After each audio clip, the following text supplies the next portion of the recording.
For those of you who have been living under a rock, a group of independent developers have ported Sonic Unleashed to PC. It's part of a larger project that aims to port Xbox 360 games to Windows and Linux. So barring some legal trouble from Microsoft, we may eventually get all of the 360's exclusives, and perhaps even more. But which games should get ported first? That's the million-dollar question. Because, despite what people may tell you, the 360 had plenty of games that never saw PC releases. And even when there were ports, they were often problematic. So this video will discuss the 20 most coveted games we want ported to PC. Dante, your fate is decided. Everlasting damnation for your sins. But that's not... Dante's Inferno released at an unfortunate time when some publishers like EA believed that PC wasn't worth porting to. It's stuck on the 360 and PS3, and since Visceral Games have been shut down, any hope of a remaster is out the window, unfortunately. Emulation is a decent option if you would rather play on PC, but having it recompiled would be even better. What's that? Another land shark? Let's go see. I've never been able to run Blue Dragon on Xenia. It usually crashes after a few minutes, so it's one of those exclusives that desperately needs a PC port. Otherwise, it's just going to languish on the 360 forever. The game utilizes traditional turn-based combat and is highly rated by fans of JRPGs. Get ready! As far as fighting games go, it's hard to beat the Dead or Alive series. In my opinion, it's better than Tekken and equal to Soul Calibur. Having said that, the fourth game never reached PC gamers, and emulation is proving to be very challenging. It runs on Xenia, but there are visual glitches, so an unofficial port would be a godsend.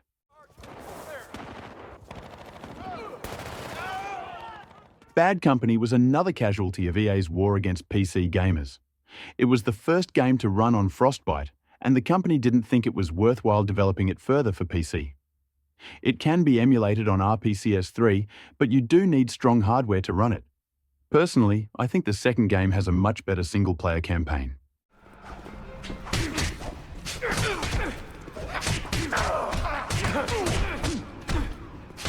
Dead to Rights, Retribution, missed out on a PC release because the developers were focusing on the console market at the time. That's a real shame, since the first two games in the series were ported to PC. But the late 2000s wasn't very hospitable towards PC gamers, so that's to be expected. It can be played on RPCS3 and Xenia though. Got it!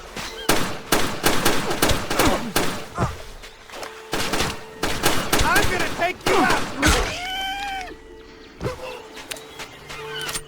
Far Cry Instinct's Predator combines the single-player campaigns of Far Cry Instincts and Far Cry Evolution into one coherent game. It also spruces up the graphics quite a lot. It's a loose retelling of the original Far Cry for PC. Jack Carver has acquired certain abilities that makes melee combat a lot easier. It's not as good as the original, but it's a solid shooter. Shit! Let someone else deal with this. Help! Saints Row was initially designed to compete with GTA, and you can see how this decision influenced the first game. It was trying very hard to simulate Vice City and San Andreas, but it came across as very generic. It wasn't until Saints Row 2 that the series found its own identity. Both games have minor issues on Xenia, but they can be emulated. Saints Row 2 is trash on PC, so emulation is currently the best option.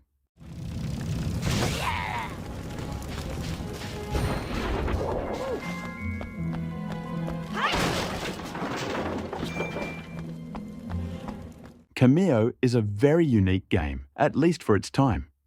The protagonist can transform into several creatures, and this will help overcome environmental puzzles or enemies. Its development cycle was so long that it spanned the length of 4 consoles, including the Nintendo 64. Despite all this, it's a very underrated game that deserves a PC port.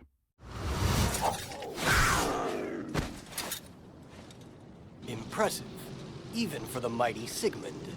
After watching that display of power, I understand why the Dread Knight himself chose to fight you. Infinite Undiscovery is a campy but awesome JRPG that harkens back to the PS2, when such games were very popular. It has a very nice, colourful art style that has aged remarkably well. As a bonus, you can play it on Xenia, although you need a powerful rig to run at decent frame rates.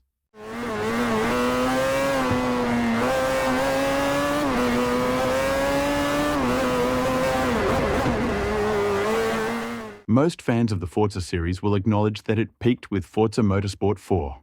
It had a decent career mode, although Forza 2 probably is the best in this regard. Nevertheless, it pushed the brand forward in ways that will always endear it to enthusiasts. However, if developers can somehow port this game to PC, and with its multiplayer intact, it would make Forza 4 one of the best racing games on PC.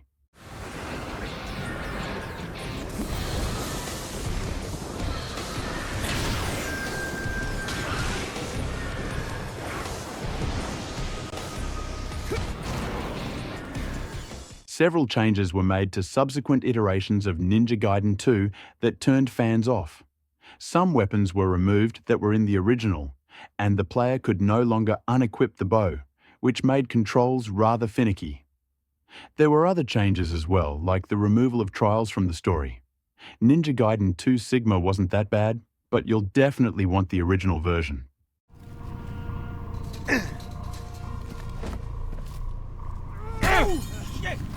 Shake it off! You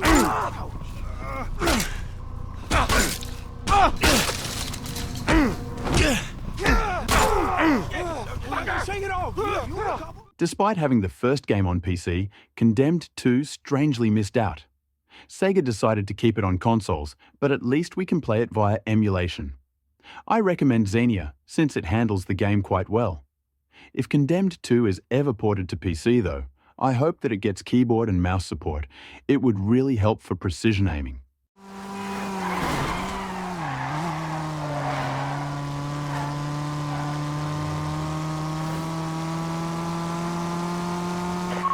you had your fun. Now let me show you how it's done. Midnight Club LA was overlooked in favour of the PlayStation Portable, since Rockstar viewed it as a more profitable platform. It's a real pity, since I've never been happy emulating the racing game. It's playable on Xenia, but occasionally I'll experience frame dips, so this should be one of the first games to get a PC port. And experiencing it at higher resolutions will be awesome. Too many cells. Suppress the threats marked on your tracker. Use your HUD and your tracker to identify cell threats, then eliminate them, so air support can scramble. Your first cell kill. Let's hope. Unlike Crackdown 3, which was rather mediocre, the first two games were actually a lot of fun. They offered complete sandboxes with multiple ways to finish assignments. The protagonist was very mobile and could jump high distances. Sadly, both games are unstable when played on Xenia, so we'll have to pray that someone brings them to PC.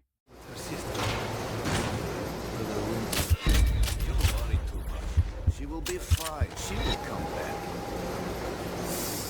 It's telling that GoldenEye was remade for all platforms except PC, since it would have been great with keyboard and mouse. Nevertheless, you have multiple options to emulate the game, including Dolphin and Xenia.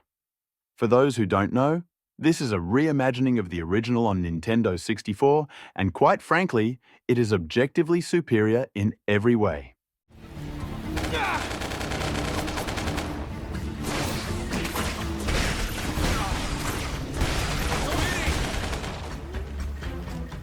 Shattered Dimensions is arguably the best Spider-Man not available for PC.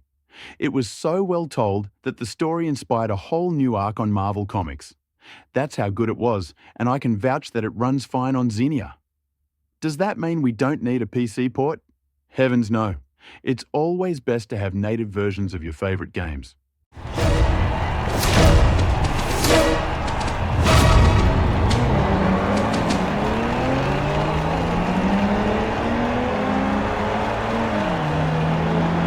The early Forza Horizon games had a more mixed focus between single-player and multiplayer racing.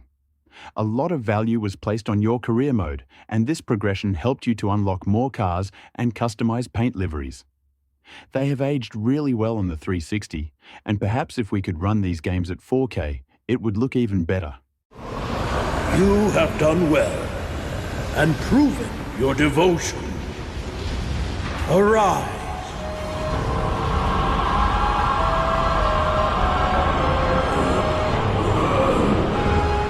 We've established that the 360 had several decent JRPGs, but none can come close to Lost Odyssey. It was designed by the same person who created Final Fantasy, and you can tell that it's a serious game. The production values are through the roof, and the story is right up there with the best on PS2. It runs okay on Xenia, I suppose, but it really needs a proper PC port. Warship Sovereign. Hang on. This is KR-01 requesting permission to land. One passenger, Chairman Prescott. KR-01, this is Sovereign. You are clear to land. Deck team standing by. Wonder where Prescott managed to find a helicopter. He sure as hell didn't leave with one. He never called, he never sent flowers. Oh, I can't wait to hear this shit. I'll get them. Speaking of games that need PC ports, how about the entire Gears of War franchise? I recently tried to run the original PC version, and it wouldn't work on Windows 10. So for the sake of preservation, someone needs to port each of them to PC. The third game is especially good, but I'm not picky. I'll play what's available. I say we teach him a few manners before we kick him out.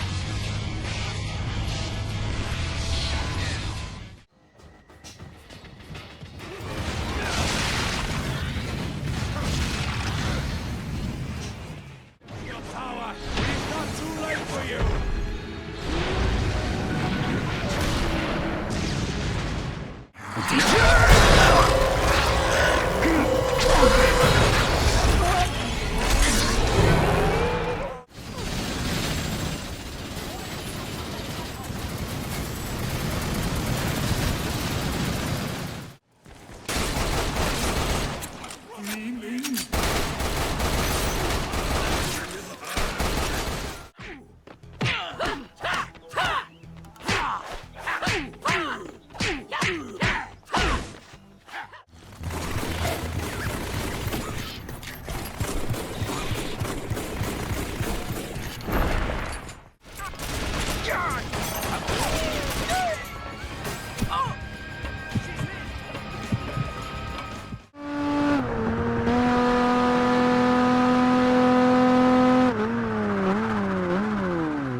You got some crazy moves.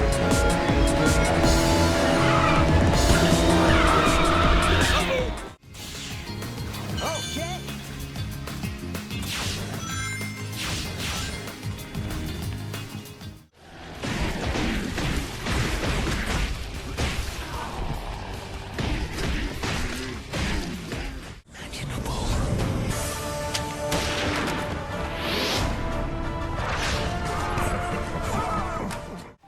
No illusions that my mother is holding court in some mythical paradise, Alistair. I only want the truth, whatever it may be.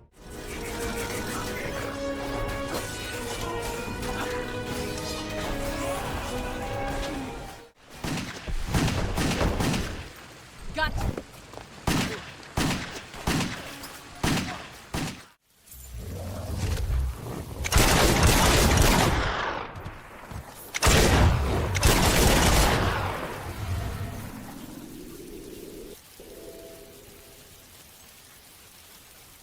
And finally, we come to the most sought-after game, which is Fable 2. In fact, I may as well lump Fable 3 here as well, since it's unplayable on PC without a workaround.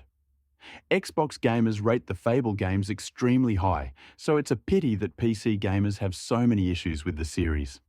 Emulation is still not good enough to have a consistent playthrough, so a proper PC port is very necessary in this case. But anyway, that's it for this video. If you found it useful, please remember to give a like. It really helps with the algorithm. Thanks for watching and have a nice day.